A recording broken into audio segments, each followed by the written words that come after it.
నమస్తే అండి, welcome to me Godavari అమ్మాయిలు. ఈరోజు మనం సరికొత్తదైన ఎంతో టేస్టీ అండ్ ఈజీ వంటకాన్ని చూడబోతున్నాం. దీనికోసం ముందుగా మనం ప్యాన్ పెట్టుకొని ఆ ప్యాన్లో ఆయిల్ వేసుకుని ఆయిల్ హీట్ అయిన తర్వాత అందులో కొద్దిగా జీలకర్ర వేసుకుని దాన్ని బాగా వేయించుకోవాలి.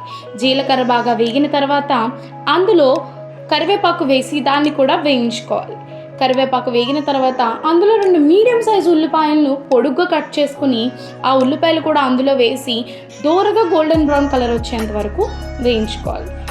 ఉల్లిపాయలు వేగిన తర్వాత అందులో కొంచెం పసుపు అలాగే కొంచెం ఉప్పు వేసుకుని వాటిని కూడా బాగా కలుపుకుంటూ ఉల్లిపాయలతో పాటు వేగనివ్వాలి. ఉల్లిపాయలు వేగిన తర్వాత అందులో ముందుగా మనం ఉడకబెట్టుకున్న పనసపప్పు గింజలను అందులో వేసుకుని బాగా కలుపుకుంటూ తిప్పుకోవాలి. బాగా కలుపుకున్న తర్వాత వాటిని కొంచెం దగ్గర పడిన తర్వాత అందులో ముందుగా మనం మిక్సీ కొట్టి పెట్టుకున్న ఎండుమిరపకాయలను ధనియాల పొడిని వేసి బాగా కలుపుకుంటూ ఆ కూరని మొత్తాన్ని దగ్గర పడనివ్వాలి.